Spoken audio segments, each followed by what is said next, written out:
This is my video tutorial to make your very own advent calendar. This is part of my July project box where I give you all the supplies, the fabric, the backing fabric, the wadding and all the trimmings to make one of these of your very own. Now the calendar does come, the fabric does come with printed instructions along the top suggesting how you make this calendar, and I'm not going to be following these instructions. It requires binding the calendar. I show you how to make it without binding the edges. Now the calendar does come with a few extras. It has these sweet hanging ornaments that you can cut out and stitch, and in my project box I include a little bag of polyester stuffing and some ribbon to make your own hanging decorations as well. I also include the optional bonus kit to machine applique a name for your advent calendar to go along the bottom. This is available in my shop, and I would include all the fabrics and interfacing and the fusible webbing, plus my printed instructions to show you how to machine applique these letters as well. So if you're wondering how I go about making the back of this calendar to make it hang, I simply add 2 corner triangular pockets and then include a piece of doweling, or you can use a flat coat hanger or a wooden ruler even. This doweling is actually a little bit too short for this calendar. I need to cut one longer. But I found that it works really well if you just pop it on a nail on a wall or on a small door handle, a cupboard door maybe, and it will hold your calendar securely. Obviously, the more you fill up the pockets with heavy items, the more likely it could tumble, so just be aware of that. But these pockets are quite small and they're great for sweet treats or for little slips of paper with activities to do, like visiting Santa or reindeer food or anything festive in the run-up to Christmas. It's a really lovely calendar, and I really hope that you enjoy making it along with me. So here is what you will receive in your Advent Calendar project kit to sew your very own beautiful heirloom Advent calendar. Everything comes stored neatly in an organza storage bag, and once you've finished your calendar you can fold it up and store it in the bag. Let's just have a look what's inside.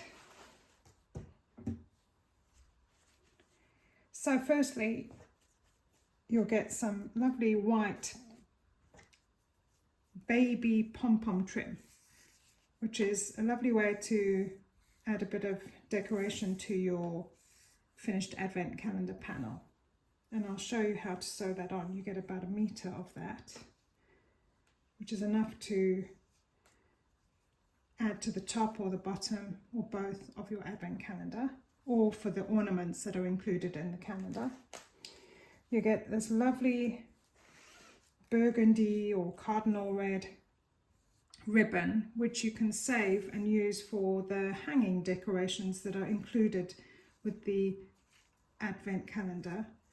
And that's also why I've included a little pack of polyester toy stuffing so that you can stuff your hanging ornaments at the end. Then you get your all-important beautiful advent calendar fabric and a coordinating pink triangular pattern for the back of your calendar. You also receive a high quality woven cotton interfacing, which we'll be using to stabilize the pockets for your calendar and also for the hanging pockets at the back of the calendar. And you receive this high quality sew-in fleece for the padding of your calendar. It's very easy to sew on a domestic sewing machine. Before you start cutting, I'd advise you to give the panel a good press with an iron to remove any creases. Now, in the instructions on the fabric, it says to cut the house out following the blue line here. Now, that's because in the instructions they are using binding to finish off the calendar, but we're not doing that. So I need to create a wider seam allowance here. So what you do, you line up your ruler. I want to make it at least 1/2 inch around. I need to make a 1/2 inch border around the calendar rather than cut on the blue line. So I'll just take my tailor's chalk and draw a line.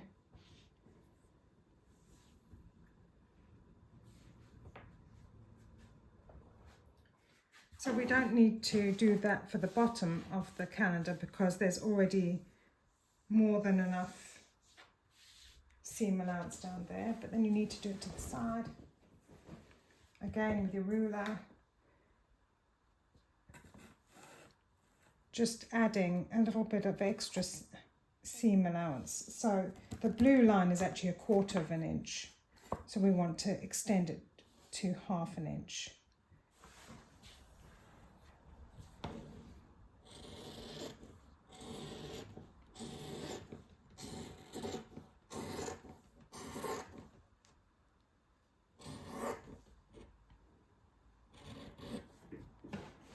Quite a big piece of fabric to have on camera,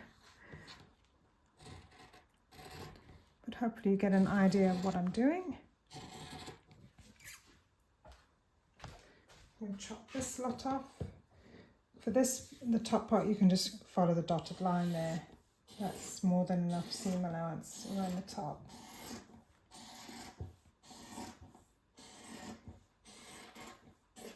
I'm sure we could use this stripy bit for a hanging loop for the ornaments. Worth saving anyway, just in case.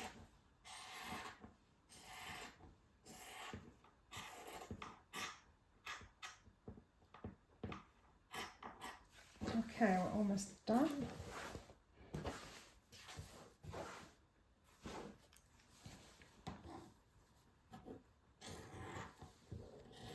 Yeah, if you cut on the light blue line, there won't be enough seam around the calendar for when we attach it to the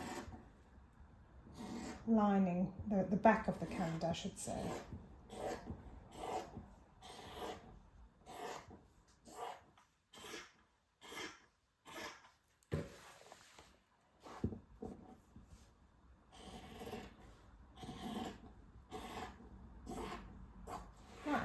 So that's now the house separated from the rest of the fabric. So we can set that aside for the moment.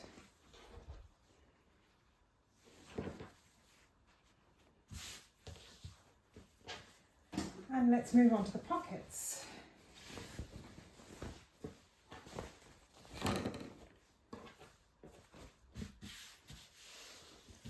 First of all, we'll just detach this top part.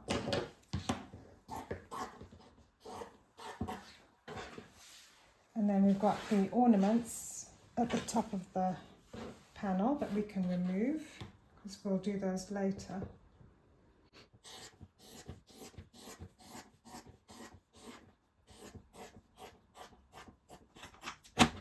Those are the ornaments, leave them to the side. So here are your pockets. Right.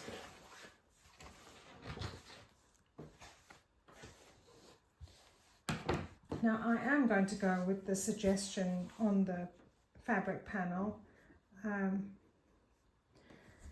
to add a fusible interfacing onto the wrong side of the fabric. So in your kit I've provided you with some woven cotton interfacing, and it has a smooth side and a rougher side. The rougher side is the glue side. So it's the glue side that you need to place on the back of the pockets and fuse lightly in place with an iron with a setting on for about 2, and a bit of steam should be sufficient, just a light pressing.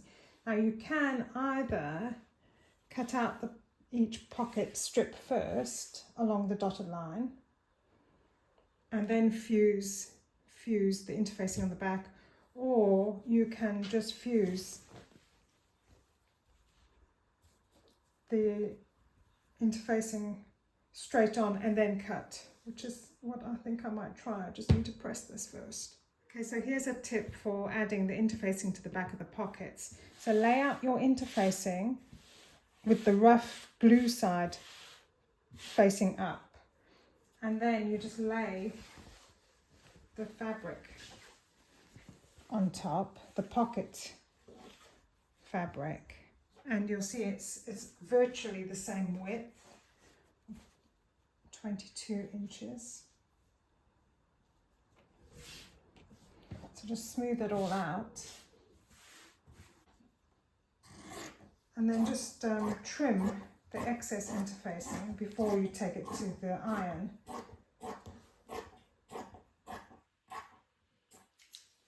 And this extra piece of interfacing will be used for the top of the back of the calendar, so save that for later. Right, so I'm going to take this over to the ironing board now.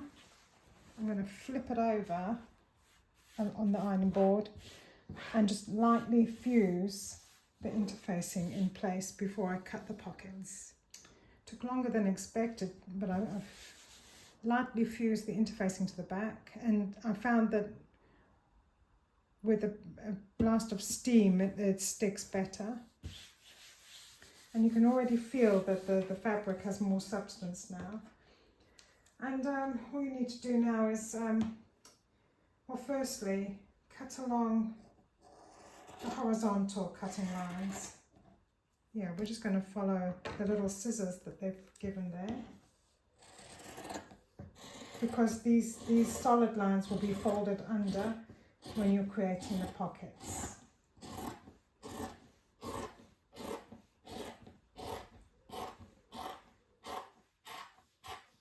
And you also need to decide at this point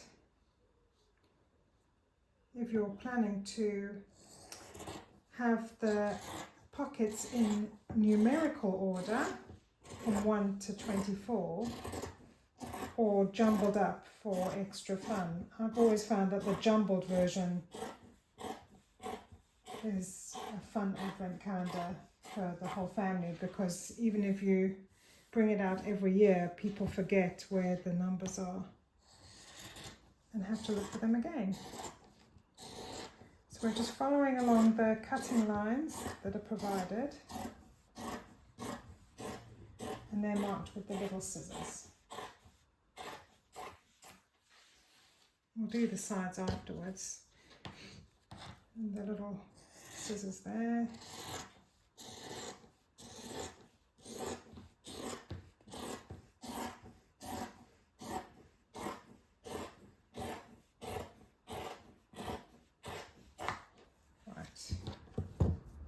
For this bottom pocket piece, we're just going to cut the white away, so we're just leaving the solid grey line.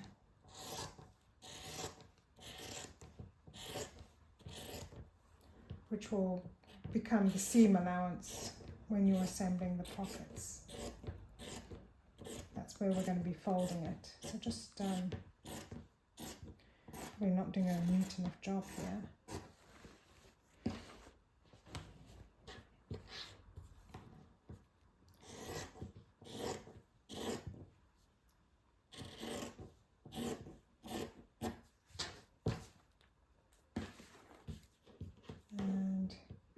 As well.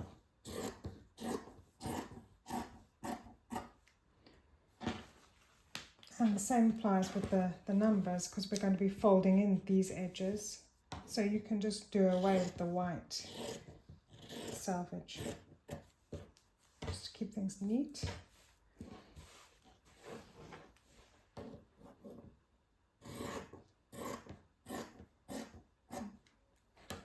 And you keep doing that with the rest of the pockets. So on the fabric panel instructions, they suggest to cut each pocket out first and then fold over the top edges and then fold in on themselves. And you can do that if you wish, but I prefer to fold the entire edge over. So you fold it over the top edge by 1/4 inch, following the dotted line that's provided, and give it a good press, and then you fold it over again just up to that pale pink solid line and give it a press. So if I show you on this side, you're folding basically up to the white edge, so you won't see the pale pink. It's just up to the white edge, and that's about 1/2 inch. Hold it down with some clips or pins and top stitch with white thread.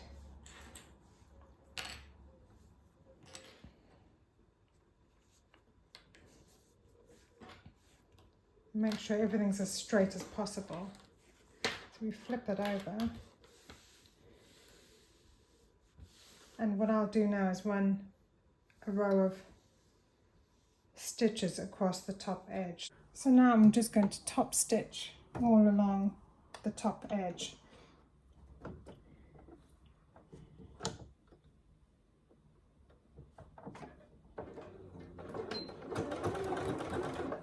Remember to back stitch to secure your stitches at the start and stop of each window.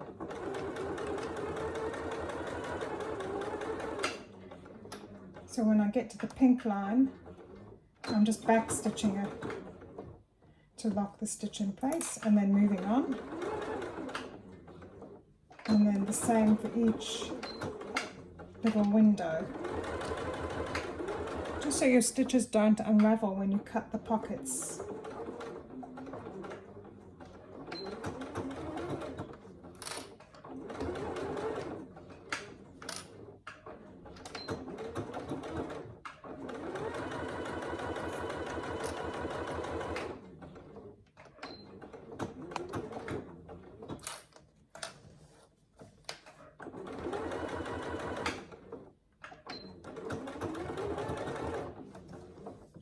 Can of course do the pockets without top stitching that top edge if you follow the instructions on the fabric panel. I just find it easier to do it this way.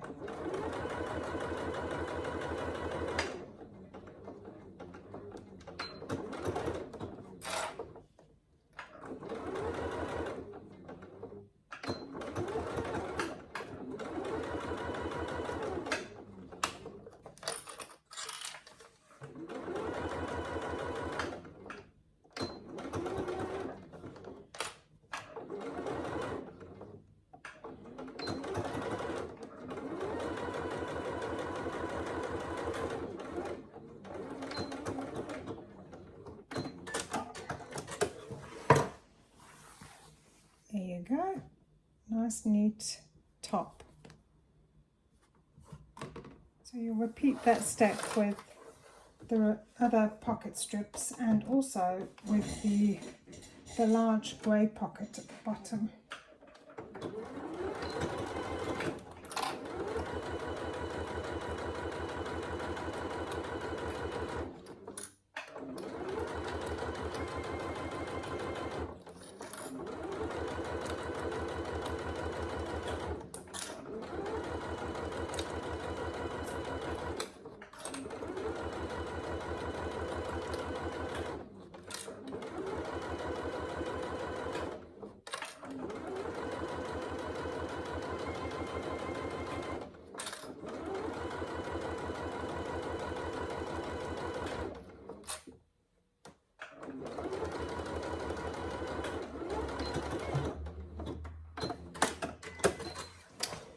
There you go, a nice neat line of top stitching. We're back at the cutting board now, and just to show you, I've top stitched along the top edge of all the pocket panels, and Now what you need to do is fold under and press the bottom edge by about 1/2 inch and also the side edges by 1/2 inch. And what you're effectively doing is you're folding at the pale pink line so that you're only left with the white window panes on the right side. So I prefer to fold the bottom edge and the side edges like this, and then I'll go ahead and cut the pockets individually. And I've done the same thing with the bottom pocket. I've folded under the long bottom edge and the side edges. And then you can just cut with your scissors or your rotary cutter.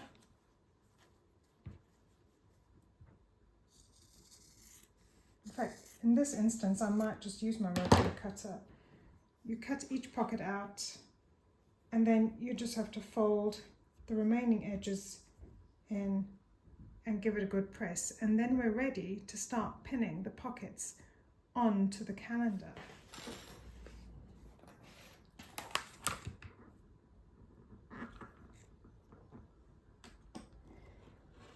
And you're just cutting on that faint line in the red section between each pocket. And also, if you're struggling to get sharp, neat edges when you iron, then use some very plain cardboard, like from a cereal box, just to help you achieve a sharper edge. Over to my ironing board, just to demonstrate how to get a really crisp edge with your iron without burning your fingers in the process. I've just taken a piece of cereal cardboard and I'm going to position it at the white edge of the window pane, fold the edge over by about 1/2 inch, and you can just press directly onto the cardboard and nothing's going to happen. And then you've got a really neat finish for your little window pane. It works so much better than trying to do it without. See what I mean? And then it's ready to pin in place on your Advent. So now for the fun part, pinning the pockets onto the house. You can decide to have the pockets running in numerical order from 1 at the top to 24 at the bottom, or for extra fun and novelty, you can jumble them up. I am going to jumble them up because I think it adds to the festive fun and keeps people guessing, and even when you bring the calendar out year after year, people still have to think where the pockets are. First things first, we're going to attach the bigger pocket after we've attached the smaller one. So I'm going to take that out the way. And if you want to jumble up your pockets, have a look at the colours and have a look at the shapes of the windows so that you're mixing it up a bit. So for example, well, I'll take 24 and I'll replace it with 16. There's similar colours. And you know, there are quite a few darker shades that you could mix up. So like 8 there instead of 22. Move number 1. Try and keep some of the single numbers in each row and some of the larger numbers in each row. So put a 23 up there and a 5 down here. Also, the windows, if you look at them carefully, some of them are showing the inside of a house, like toys under the tree, and some of them are showing the view from indoors out into the garden. So again, you can just mix them up a bit to have a nice mix of pockets. And then I start pinning from the bottom I'll just move this up a bit so you can see. I just add a couple of pins into both. You just line them up with the rectangle behind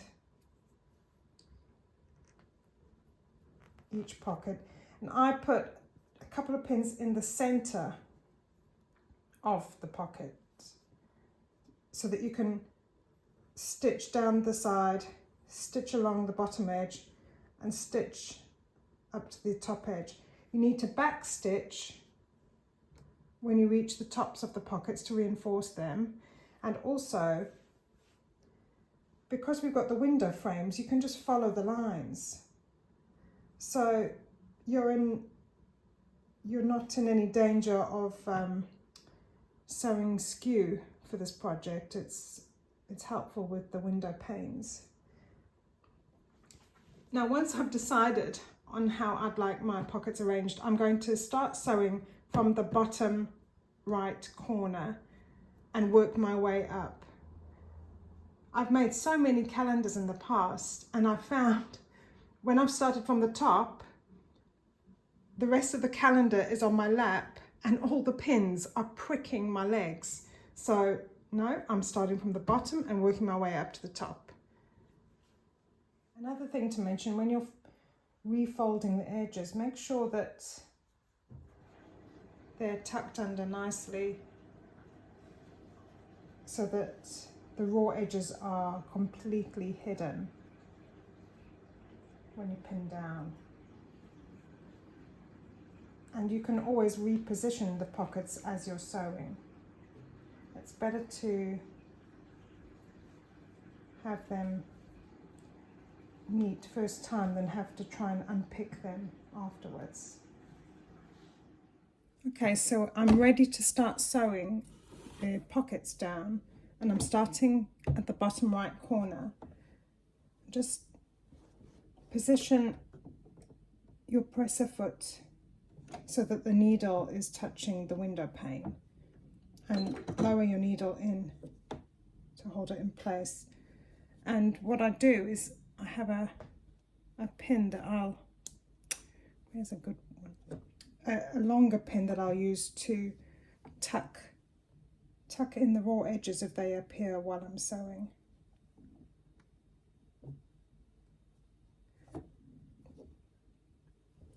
And I'll set my machine stitch length to about 3.5 for this. And remember to back stitch at the top of the pockets just to reinforce them, and take your time. This is supposed to be a project that you can take your time with. It's not something that you should rush. You should just enjoy the process of making it.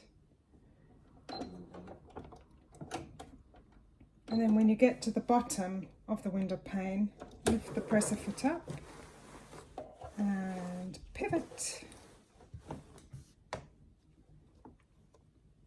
And then lower it down again. I can see that the raw edge is coming out again. Because I could have put more pins in, but I really don't like pins at all, so I try and minimize how many I use. It doesn't have to be completely accurate. I mean, if you go inside the window pane a little bit, but if you're using a white thread, you'll hardly notice anyway. I'm just going to move the other pocket out the way, and then position it again. Yep.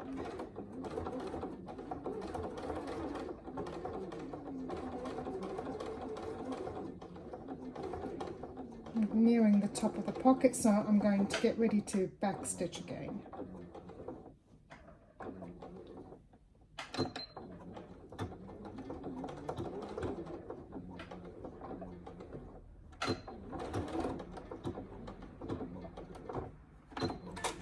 Okay, pocket 1 is done. I'll take those pins out so they don't get in the way of my next pocket. And then gently swivel it back around to the front. Check that you don't need to reposition anything.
And that's all there is to it. I'm pretty sure I'm playing Russian roulette with my bobbin thread at the moment.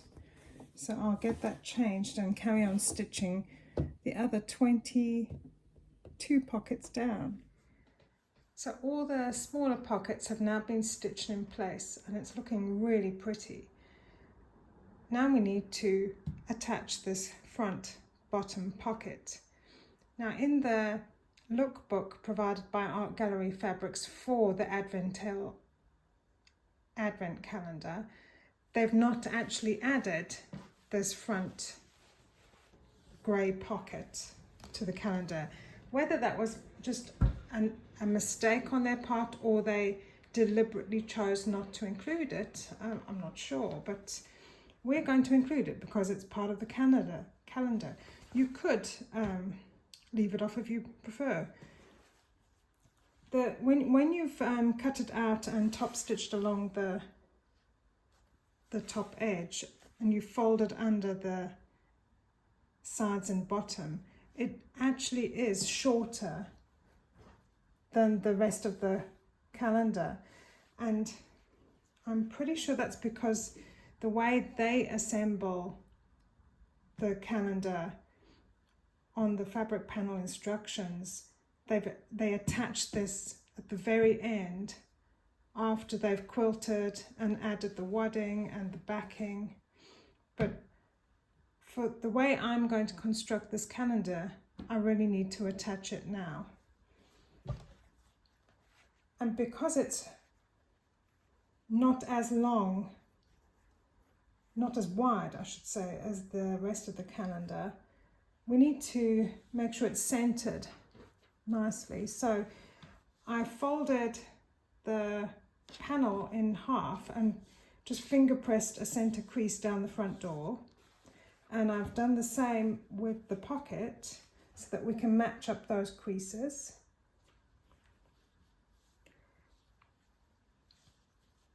And then I'd say, let me just move this up a bit, to line up the bottom edge with the red front door.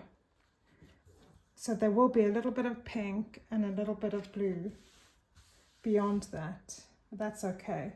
So I'm going to say line it up with the front door and add a pin in the center first. Actually, I'm not at a very good angle to do this. So I'm going to just pop a pin in there first, where it meets at the center, and then pin all around before stitching the pocket in place, just as you did with the little pockets. I've not seen a calendar with this kind of detail before, with a great big pocket. I've seen larger Christmas Day pockets, but never this size. But perhaps it's a good way of storing decorations in, or putting like a soft toy in or something at the end for Christmas Day. It's a sweet idea. The only other thing I'm thinking as I'm doing this is that it is a very wide pocket and could potentially gape open. So you could consider adding some Velcro, or maybe a couple of snaps. Or alternatively, you could stitch along the sides of the front doorway to make 3 pockets, or however, if you have 4 family members or 2 children, you could divide the larger pocket up to make smaller pockets for each family member. So you can just make it work to suit your needs and your family's needs. And back, I just needed to press under the side edge a little bit more than the solid grey line to make it even with the opposite side. Even though I've centered the pocket, it was just not looking right. And I have decided I think I'm going to divide the pocket up in half.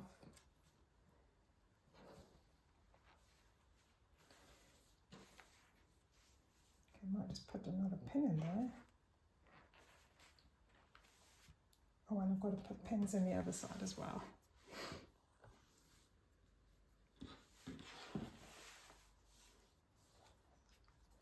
At least we're on the last pocket, and we can start thinking about final assembly.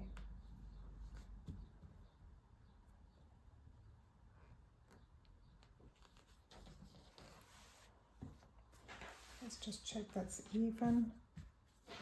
So if I hold that up, you can see it is going to gape, unless you have something there to hold it in place. And I think if you were to put a gift in there, it will gape open as well. So I'm definitely going to, once I've once I've stitched the pocket down the one side along the bottom edge up this side, I'm then going to run some stitches down the center, making sure I back stitch at the start and stop, to create 2 separate pockets.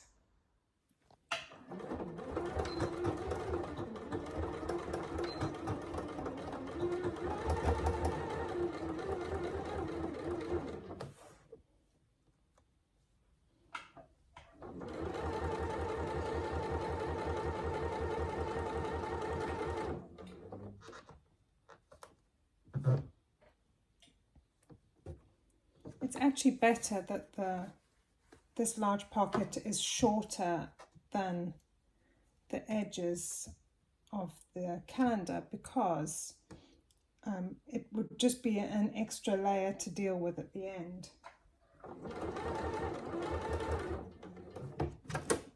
Turn it around gently.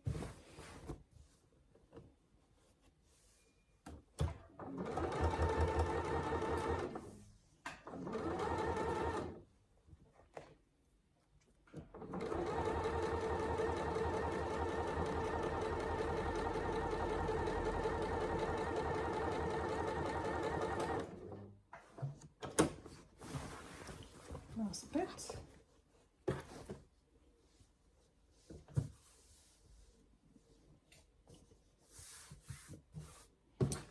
Make sure it's all smoothed out.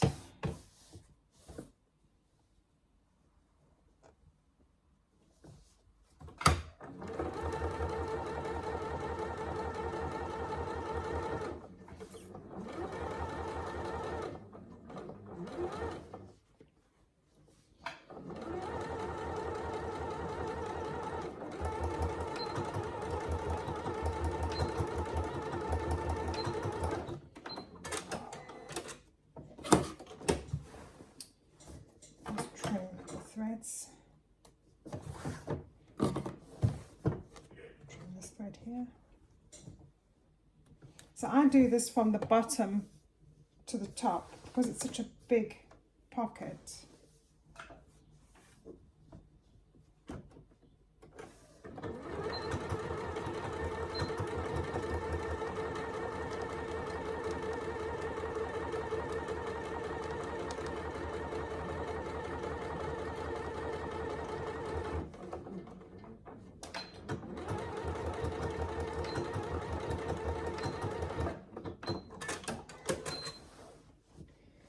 Have a look how that looks now.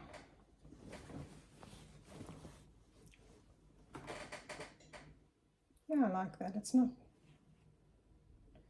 not completely down the center of the door, but it looks nice. So now all the pockets have been stitched down. I'm really happy with how it's looking, and I'm now moving on to adding the wadding layer and the backing fabric to my calendar. But before you do that, if you're planning to personalize your calendar by adding names across the bottom, you need to complete that step before cutting out the wadding and cutting out the backing fabric, because your calendar will be longer and require a longer length. And all the instructions to personalize your calendar will be included with the bonus kit provided with your box. I'm going to show you how to add the wadding and the backing fabric without personalizing the calendar in this video. So the wadding that I provided is roughly the same width as your calendar, 22 inches. And that's including the seam allowance. It is longer, which would accommodate a longer length calendar if you do plan to personalize it. So if you lay your wadding down, smooth it out on your work surface, and then you place your calendar on top and also smooth it out. We probably are going to need to trim down one side and along the bottom edge. So just smooth it out as best you can, right up to the solid lines that are in your seam allowance. So I've smoothed out the calendar onto the house, we'll call it, on top of the wadding, and I'm now going to trim the excess fleece from the sides.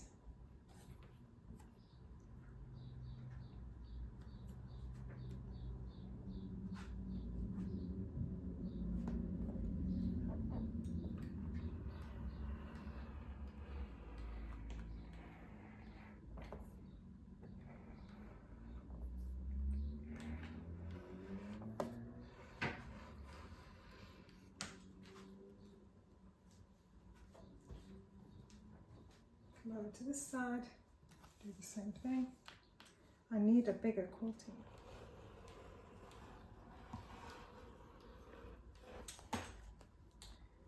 Okay.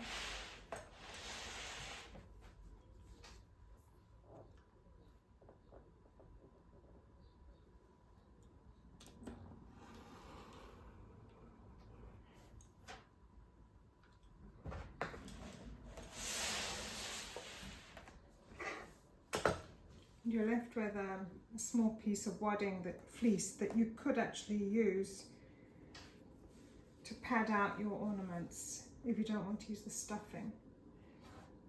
So now what I'm going to do is just need to cut that little bit here.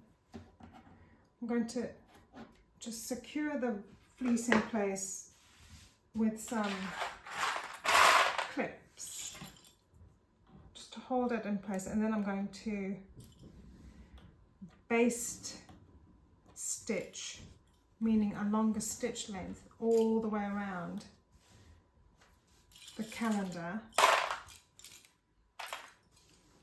just to hold the wadding in place.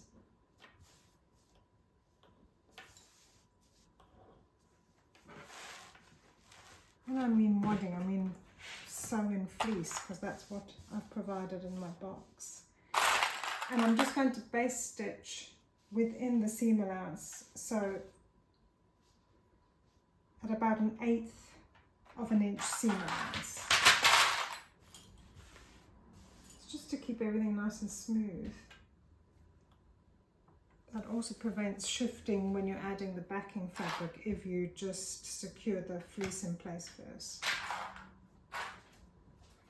Okay, so I've basted the fleece layer onto the back of the Advent house at 1/8 of an inch seam allowance, just close to the edge with my longest stitch. Now before I think of the backing fabric, I really want to quilt along the rooftop of the calendar to really make it stand out. And I'm going to do it now before adding the backing fabric because of the way that I create the hanging corners on the back of the calendar. I need to quilt the roof first. So I'm just going to run a row of stitching around the rooftop.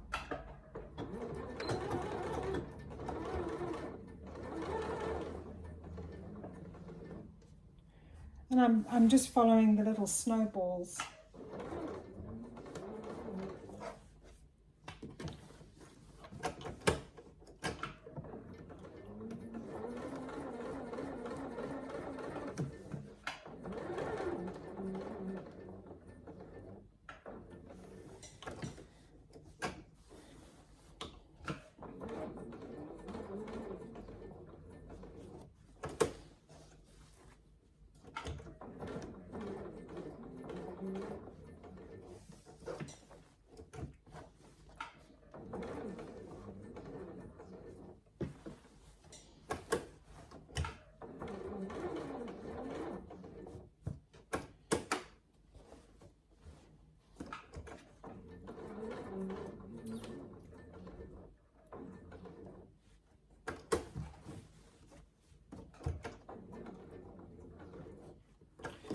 You can get away with not being too precise because of the hand-painted quality of the design.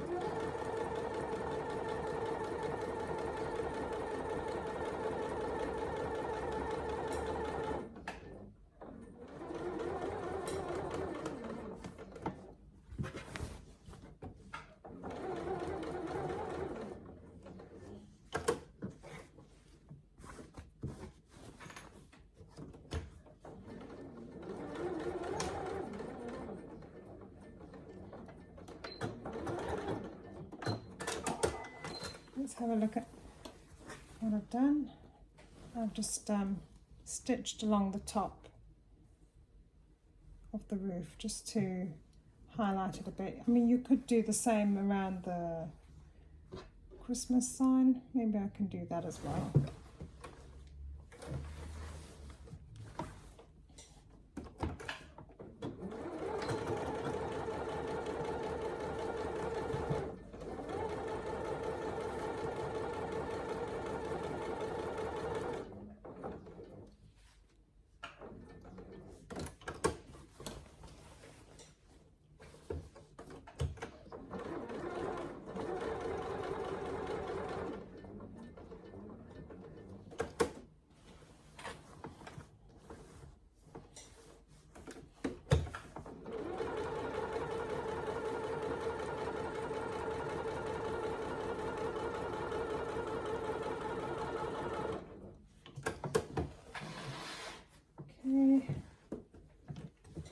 Put in a pocket.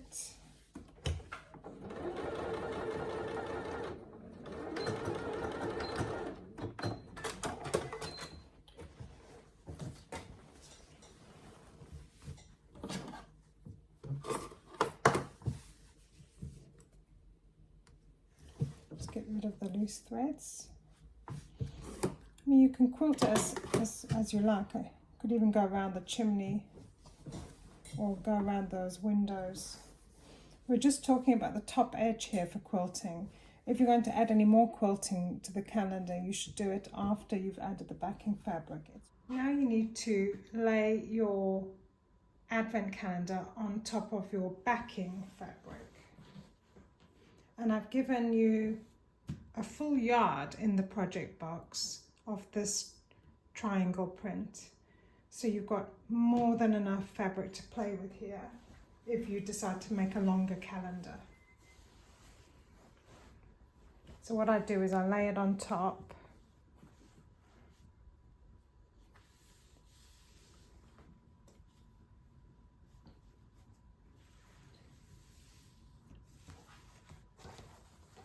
And as you can see at the bottom, there is space at the bottom if you're planning to personalize your calendar, so you can cut a longer piece for the backing as well. I'm just going to smooth it out.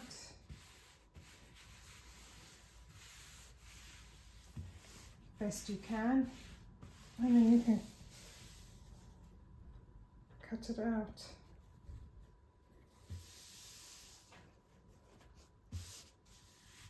Or you can just measure and cut with a ruler, but this is the way I like to do it. And I'm going to use scissors for this step.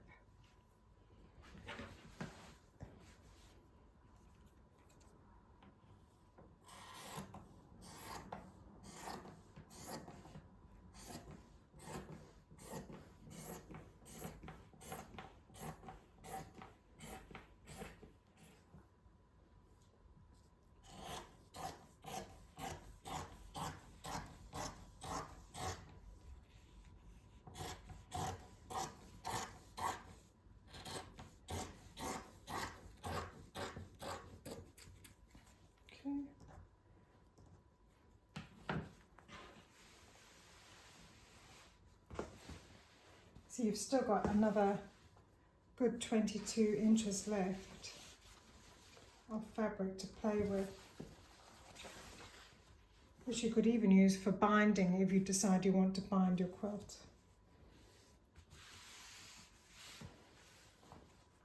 But I'll show you what I'm planning to do for the backing as well.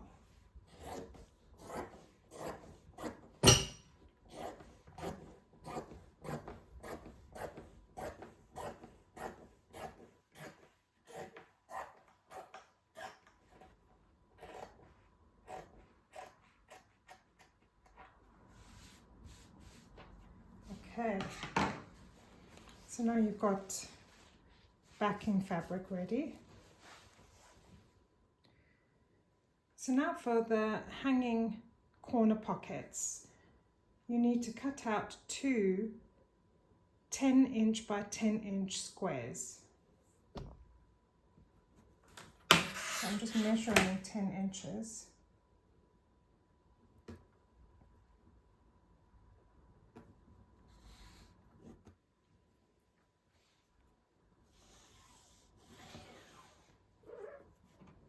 Right, now to make your squares.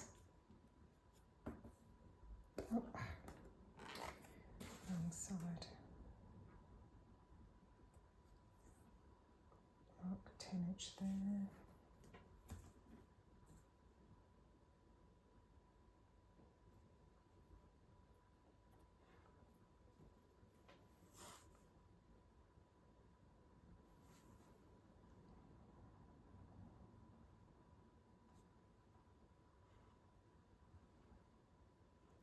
Inches.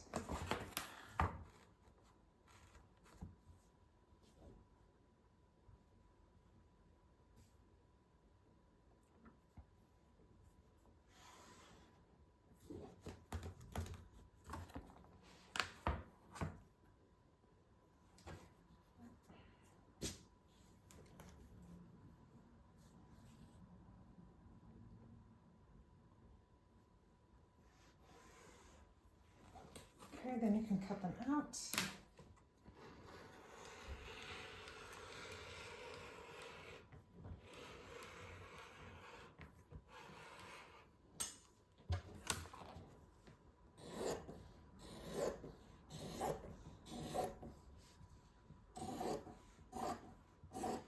That's one square.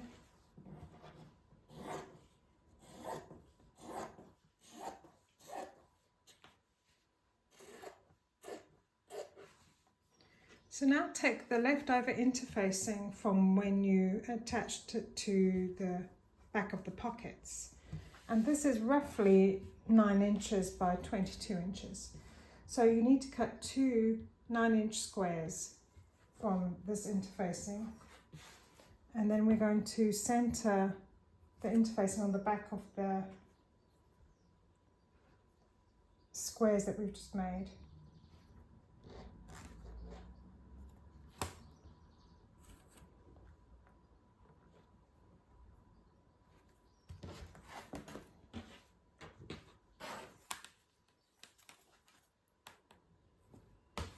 Doesn't have to be exactly 9 inches, but it needs to be smaller than your 10-inch square.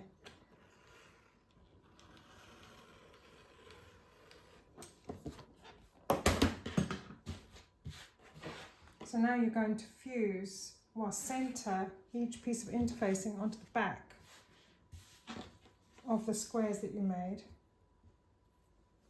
The rough side down and center it and lightly fuse it in place, and do that with both squares. Fold it into a triangle. Then you'll need to take it over to your ironing board and press that neatly, and do the same with the other one. Now, if you're really fussy about the directional print, take the backing fabric to make sure that the triangles all are in the same direction. This is what we're going to be doing for our hanging pockets. Do those line up? I always get mixed up here. Oh, that lines up, yep. So take your triangles over to the iron and give them a good press. And then we're going to be top stitching. Let me just move that. Once you've pressed this folded edge, you need to top stitch along the folded edge on both your triangles. Okay, so here I have just top stitched along the folded edge of the triangles. And now you take your backing fabric, making sure that the fabric's in the right direction. I'm just going to hold it down with my ruler so it doesn't slip off my work surface. And you position the triangles to meet at the side and top edges of your calendar.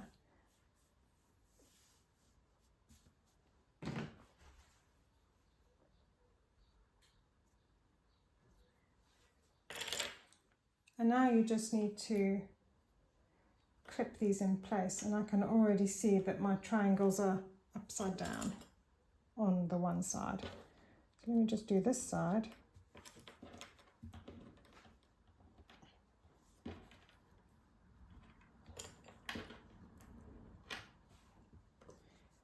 Yeah, it's better.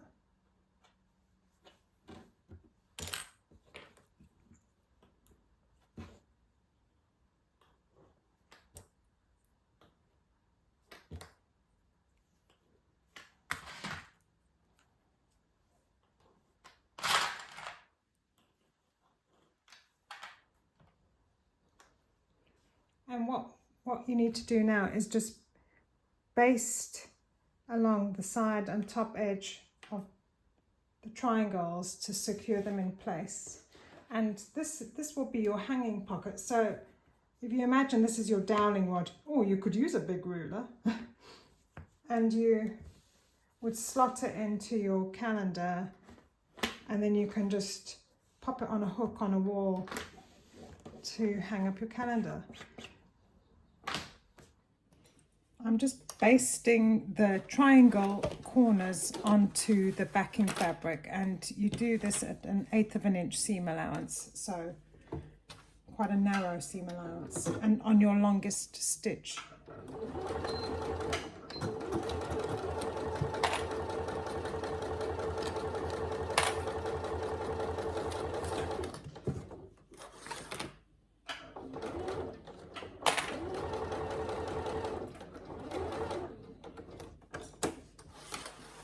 Turn that around.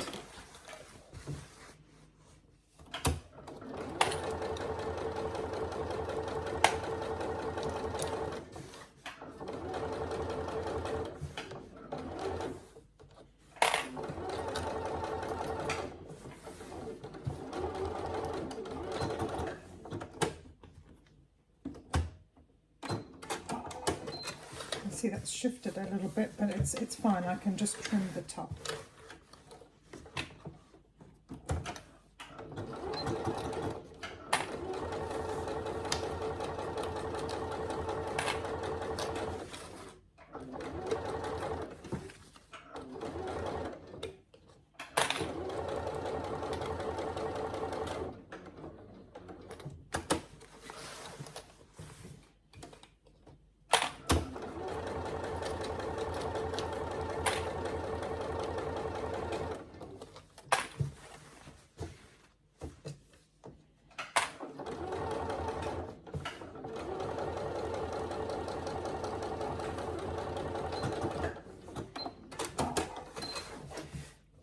Okay, that's in place. I can see it's just a fraction off, but I can just trim, trim the corner here. It doesn't matter, it's going to be enclosed in the next step anyway. So now we take this back to the cutting board to pin to your advent calendar. So now we can attach your lining backing to your advent calendar. So with the calendar facing right side up and the top of the lining, you have to flick the backing fabric over so that the lining pockets are at the top of the calendar, and then just place it matching all the edges. And then I want to add my little So Sophia label as well, which I think I might do to the bottom here.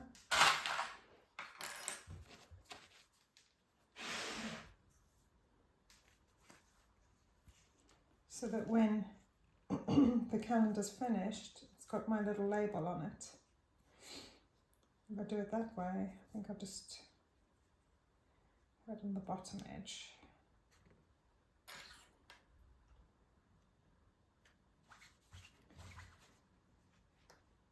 Possible the lining's a fraction longer, so I might need to trim the bottom edge. Don't trim the top edge because that's where your corner pockets are. I'm just going to loosely pin I'll use my clips to secure.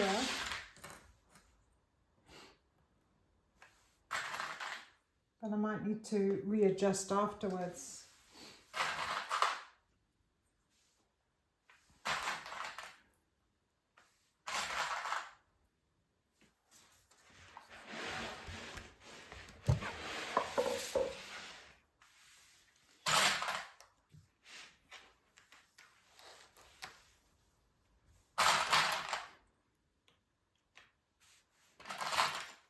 Make sure everything's as smooth as it can be. And also you need to check your seam allowance is going to be about 3/8 of an inch or a centimetre when you're sewing these together, and you want to be aware of it's quite close to the roof of the house here. So just do your best. It will be a roughly a centimetre that you're stitching these together. You don't want to lose the picture of the house. You can always go back and redo it if it's not quite right. Or measure with a ruler. Mark and measure with a ruler if you're not sure.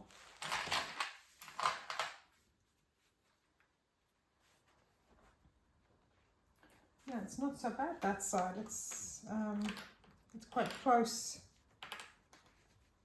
It's closer to the top here on the one side. It's just the way it's been printed.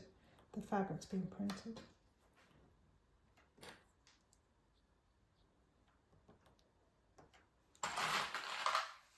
We will make it work.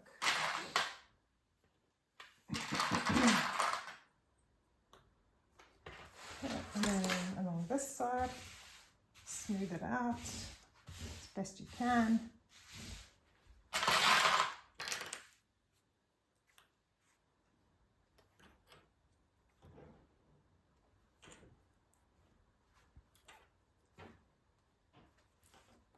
It's looking a little bit baggy here, so I'm just going to smooth that out.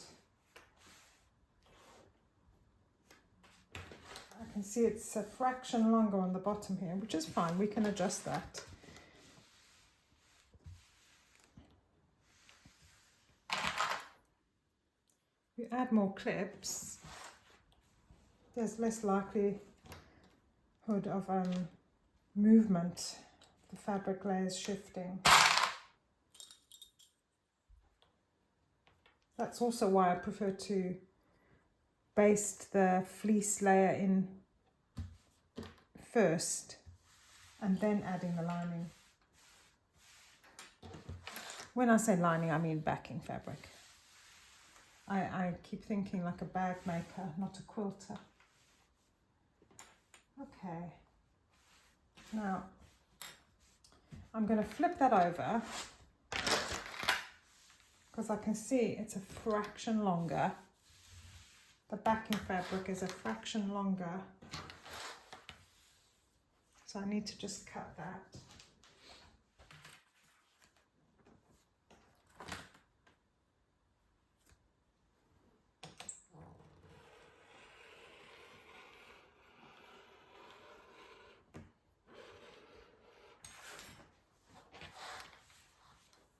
It's only a little bit longer, it's not by that much.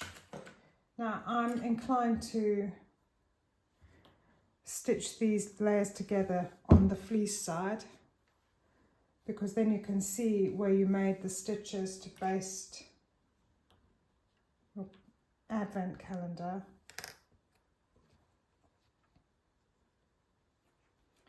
And oh, I've lost that again. Just be aware of the seam allowance. I mean, here I can see that's going to be more like 1/2 inch, but it should be around 1 centimetre, 3/8 of an inch all the way around your calendar. Oh, I've lost this again.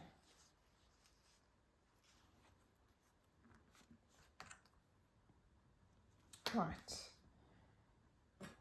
Put these pegs back. Now what you need to do is leave a gap in the bottom, a hand-sized gap in the bottom. I'll show you in a minute.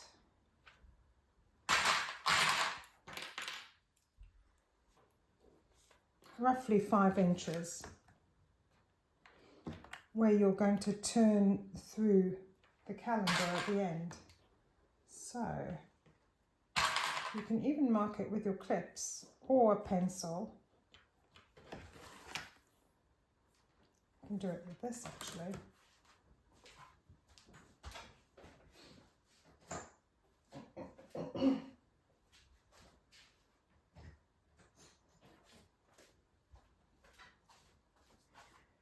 Just take a pencil and about 1/2 inch up. Just mark a line there, another line there. So when you take this to your machine, you start at the 1 mark and you sew all the way around your calendar, and then you stop at the 2nd mark and back stitch at these points. So back at my machine, and I'm starting at the 1st mark that I made, and I'm going with a 3/8 of an inch seam allowance.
It's getting a bit thicker now because of the extra layer of the triangular pocket. So just take it slow, and if you can use a walking foot as well for this step.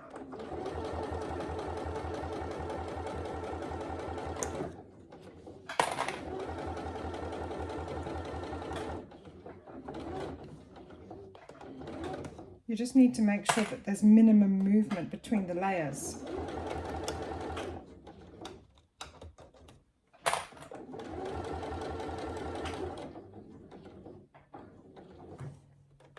I'm just going to check here because I don't want to lose the picture of the roof, but I think I'm going to just turn it out afterwards and double check everything. Actually, I can see it's fine.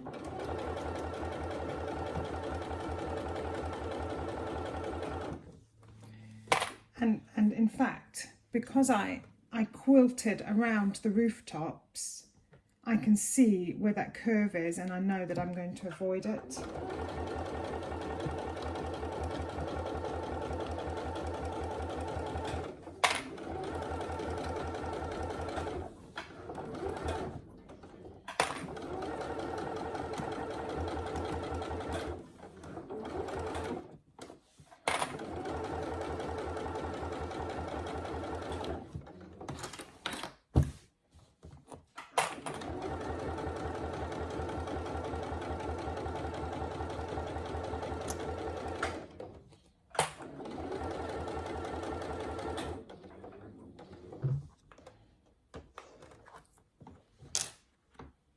Going to check.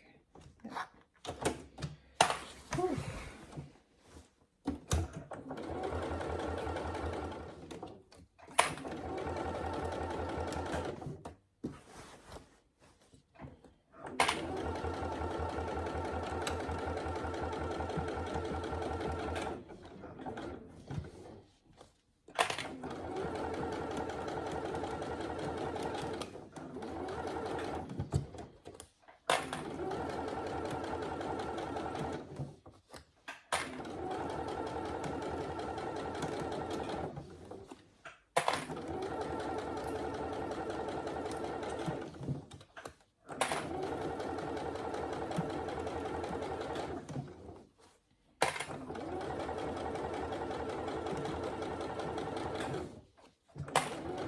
I can also feel where the large pocket is at the bottom. I can feel where it's been stitched.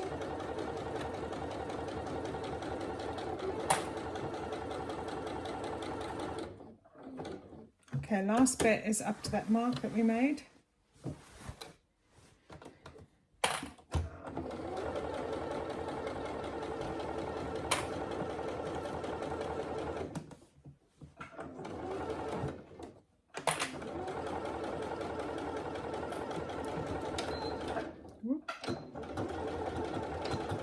And back stitch. Right. Now I might just turn this through quickly just to double check that I've not lost any of the picture. So reach into the gap that you've made, pull the entire quilt through, and just check that you've not lost any of the house, and that the solid blue line has disappeared, or more or less disappeared. But yeah, I can see I've probably not given myself a wide enough seam allowance there, so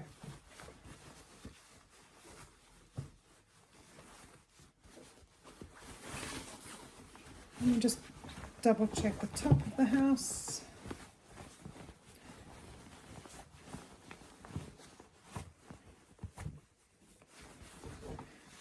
Actually, the top of the house is fine. It was that bit that was very close to the roof. I don't really want to, I could get a fraction closer. Okay, then the side, yeah, I could have done a wider seam allowance on the side, more like ½ an inch seam allowance.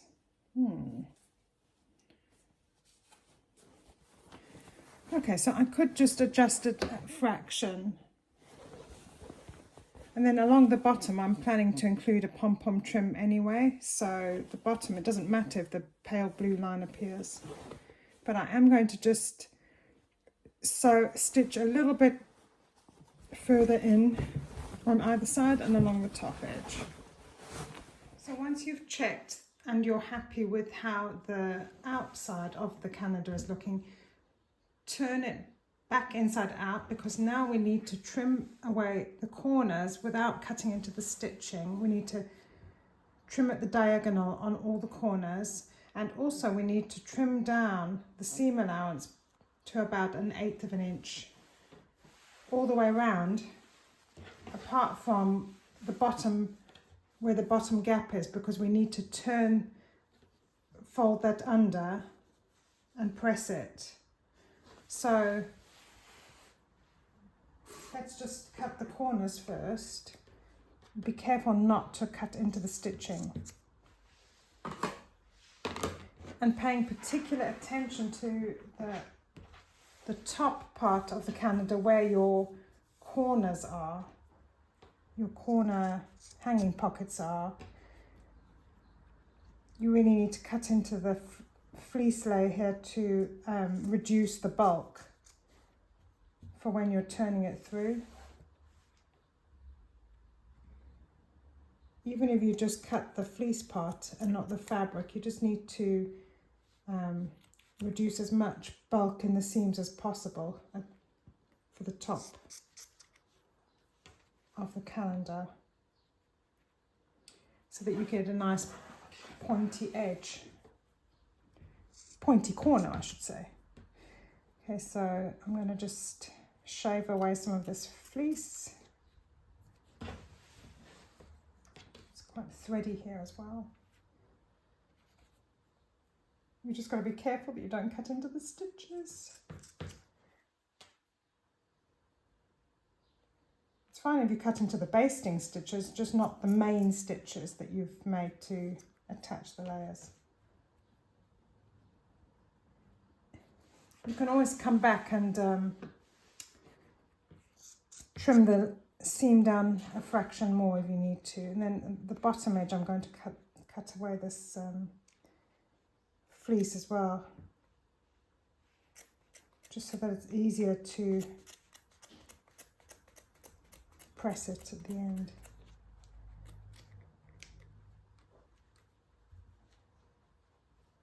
Okay, I'll just cut that again. Just up to the pocket, not up to the gap that you've left, not to the actual gap.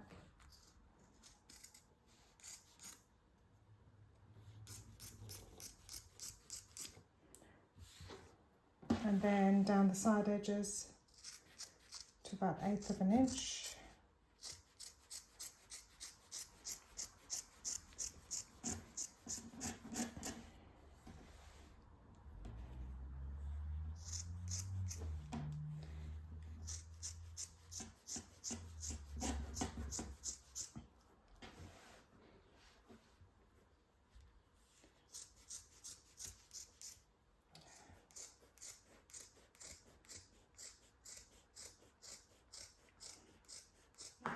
So now you can turn through your calendar and take it over to the ironing board and give it a good press. Just turn it through.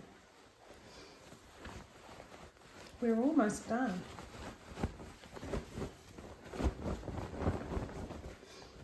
And you need to ease out those corners. There's the other one, and then the last one. Oh, you can see my label's not come through there. Whew. This is hot work, making a calendar in July. Okay, there's the last corner. Poked through.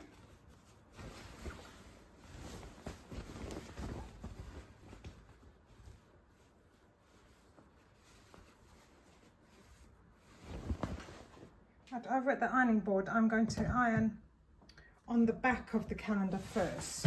It's very wrinkled. And we also need to fold under the seams at the gap to close it in the final step.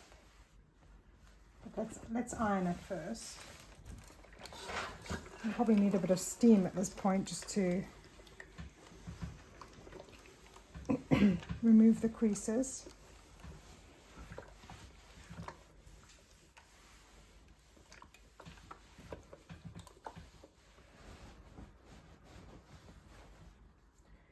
It is actually easier to iron from the back because then you're not ironing over all the pockets.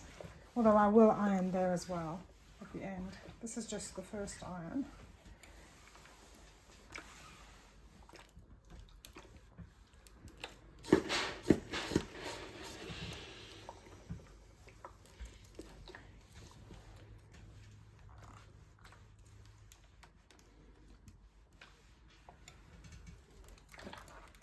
Okay, then for the bottom pocket, we need to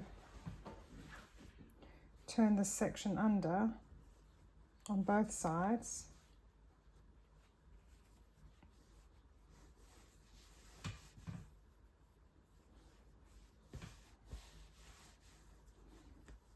It usually helps if you blast it with a bit of steam. I might just do it from this side.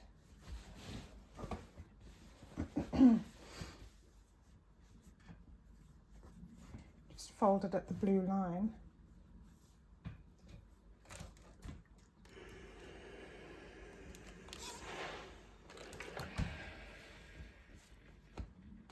You can just roll it under with your fingers.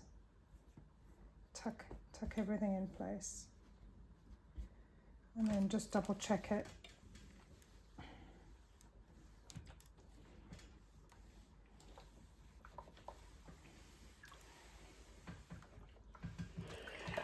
And let's take a look.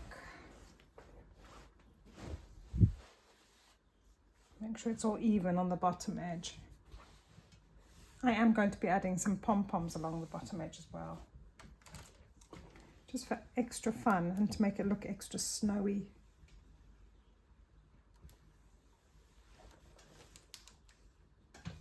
But I can see now I need to work my way through around the whole calendar, just giving it another press.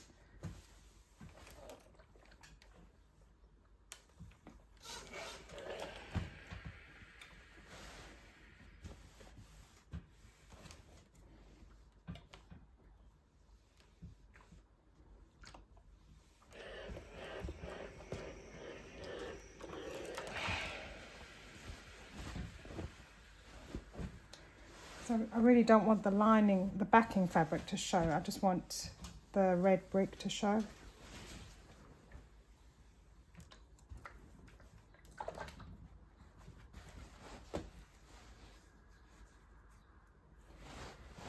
And then all there is to it is to close this bottom gap. What I usually do with my calendars is I top stitch along the bottom edge and all the way around the calendar, but you can choose to just do the bottom edge if you don't want to top stitch the rest of the way. It's absolutely fine if you just run the stitching along the bottom, because we're going to cover that with pom-poms as well. Okay, I'm just closing off the bottom edge, that gap in the bottom edge, so you basically have to stitch all the way along the edge to enclose it.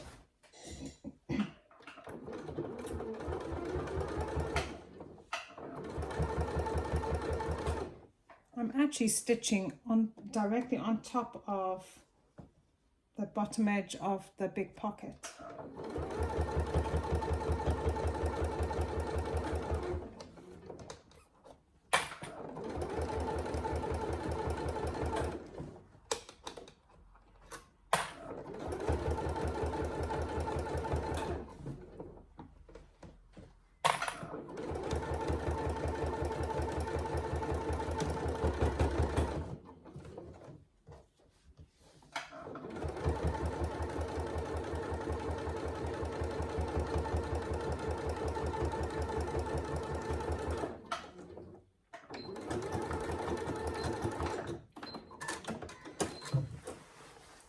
Okay, so that gap is now closed. So you can decide if you're going to top stitch all the way around your calendar or not. You can use a contrasting thread like red or stick to the white. But what I like to do is just anchor the backing fabric to the front. So because you've got this line here just directly above that front pocket, I'm going to stitch along there just to anchor your backing fabric in place. You can use a walking foot for this step as well, if you have one.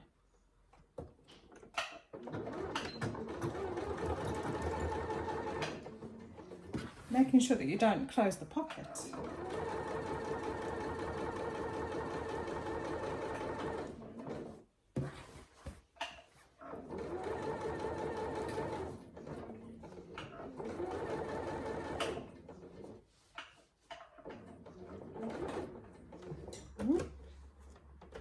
Just lift that over the pockets.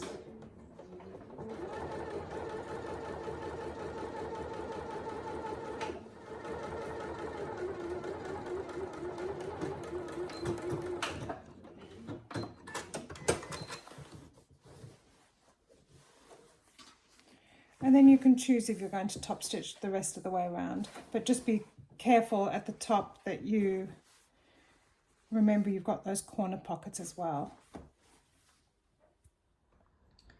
Our advent calendar is complete and it's beautiful, but now you need to decide if you'd like to add a few more details to make it just that little bit extra special. Sometimes less is more. It's a personal preference. I've given you 1 meter of this baby pom-pom trim if you'd like to add it somewhere on your calendar. I'd be inclined to add it to the bottom edge, and just, let me just move this up for you, with a little bit of overhang to tuck underneath. And you could even include another strip just at the bottom of the windows and above that front pocket. They look like little snowballs.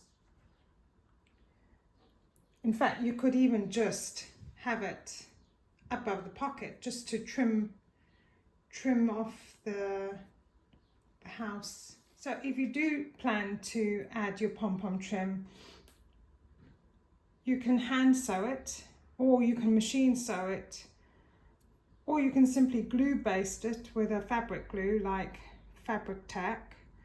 This is pretty strong stuff. It's transparent, and what I usually do is I apply a strip of glue along the edge and make sure you have the flat part of the trim to glue down. So I'll just show you what I'm going to do. And even if I do glue the pom-pom in place, I still will either hand sew it or machine sew, just to make double sure that it's going to stay in place for ever. This is a permanent fabric glue. It's pretty strong stuff, but you never know if little hands are going to try and tug at the pom-poms and pull them off. So I really think even just adding a few basting stitches by hand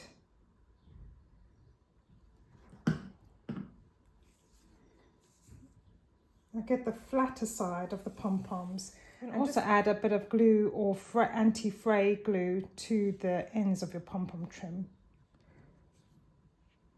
Just try and make it straight as possible.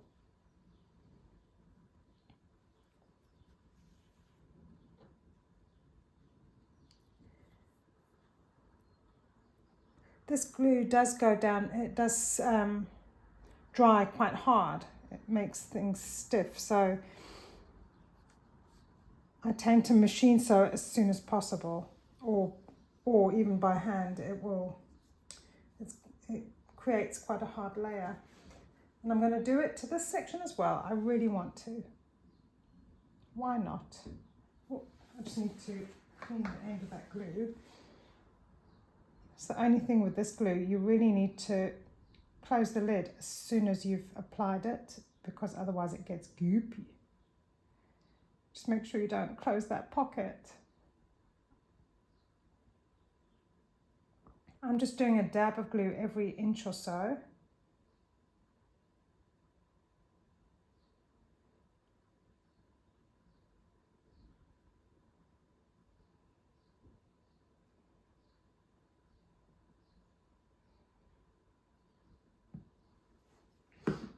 Just close that up. Find that flat edge. So I love a little bit of pom-pom trim. And this is a really nice high quality trim as well. You get some pom-pom trims that they dangle and they're bigger and they fray quite easily, but this is a nice neat and sweet, really nice touch to your calendar, I think, anyway. And then what I do is I add a little bit behind the calendar.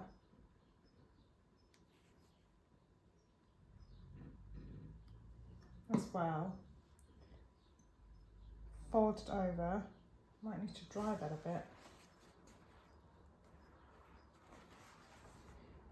Then I'm going to hold that with a clip.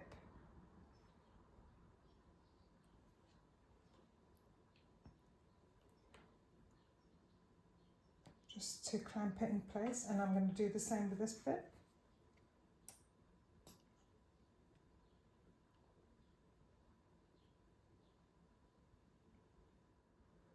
There.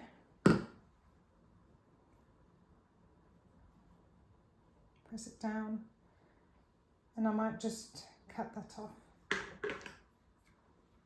Make sure you trim between the pom-poms, not on the pom-poms, because they tend to fray. And just dab that.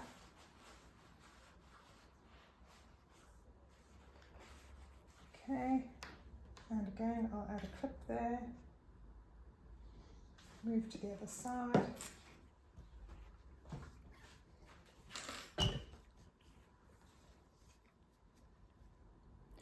And if you have decorative stitches on your sewing machine, and maybe if you have a walking foot as well, you could even run some contrasting stitches like snowflakes under each row of windows to mimic snow. In the past I've used a scallop kind of little scallops running along underneath my calendars, the pockets. It also helps to anchor the back of the fabric, at the back of the advent to the front when you add decorative stitches. That's the beauty of this project. You can make it your own. You can decide whether you want a little bit more or a little bit less detail.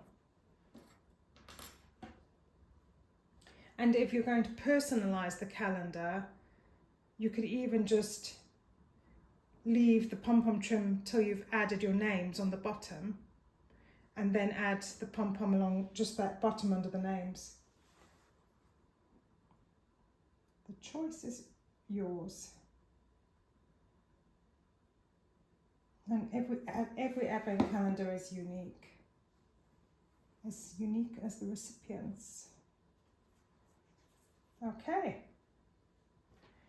the pom-poms are on. I'm going to let it dry a little bit, and then stitch them down.